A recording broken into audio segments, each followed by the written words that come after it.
అందరికీ నమస్తేనండి. ఈరోజు ఏం టిఫిన్ అత్త? పొంగల్, ఆవాలు, జీలకర్ర ఆయిల్ పెట్టినాను, కొంచెం వేడిక్కాల చెప్తాను. ఇగో మేము మిరియాలు జీలకర్ర ఉషా అప్పటికప్పుడు ఇట్లా కచ్చా పచ్చా కొట్టేసుకుంటాను. చాలా మంది మిక్సీకి వేసుకుంటారంట. అవునవును, ఏమో నాకు ఇదే అలవాటు అయింది. ఇట్లా ఆవాలు జీలకర్ర వేసినాక ఆయిల్ వేడెక్కినాక ఇగో నెక్స్ట్ పచ్చిమిరపకాయలు, ఇగో మిరియాలు జీలకర్ర,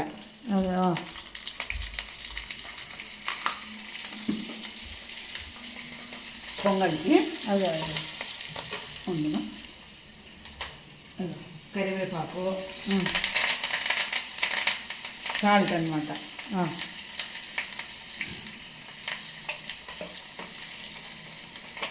కొద్ది పసుపు వేస్తాను. పాప ఊరికిపోయింది, వాళ్ళమ్మ బర్త్డేని ఈరోజు బళ్ళారిపోయినారనమాట. అదే గుడికి హోటలు ఎంజాయ్ చేసి రమ్మని చెప్పినారు. బళ్ళారి పోండమ్మా ఈరోజు పిల్లలు, ఇద్దరు పిల్లలు, మనవుడు మనవరాలు, కొడుకు కోడలు ఊరికిపోయినారు. ఈ గమ్ములు ఇంకొకటి దీంట్లోకి కొంచెం నెయ్యి వేస్తాను అనమాట. నేను దీంట్లోనే పొంగల్ సపరేట్ వేసుకోకుండా అదే అదే బాగుంటుంది.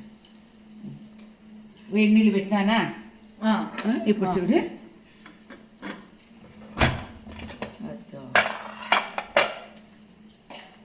పట్టుకరండి. ఎసురు తక్కువ వస్తే ఉషా ఇప్పుడు ఇట్లా వేసుకోవచ్చు. మరి చట్నీ దాంట్లోకి చట్నీ కూరగాయ అట్లా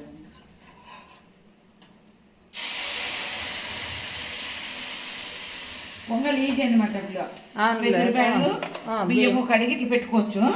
ఇగో ఎసురు పెట్టుకుంటామా ఇట్లా సపరేట్ వేడి నీళ్ళు. అవును, తొందరగా అయిపోతుంది. ఉడకదానికి ఒకటికి ఎంత వేస్తావు? ఒకటికి 3 మామూలు రైస్ అన్నాన్ని పెట్టినట్టు పెడతాను. ఇప్పుడు కావాలని ఇంకొక విజిల్ పెట్టుకోవచ్చు. కొన్ని వాటర్ పడతాయి. చాలా ఈజీ పొంగల్ మాత్రం.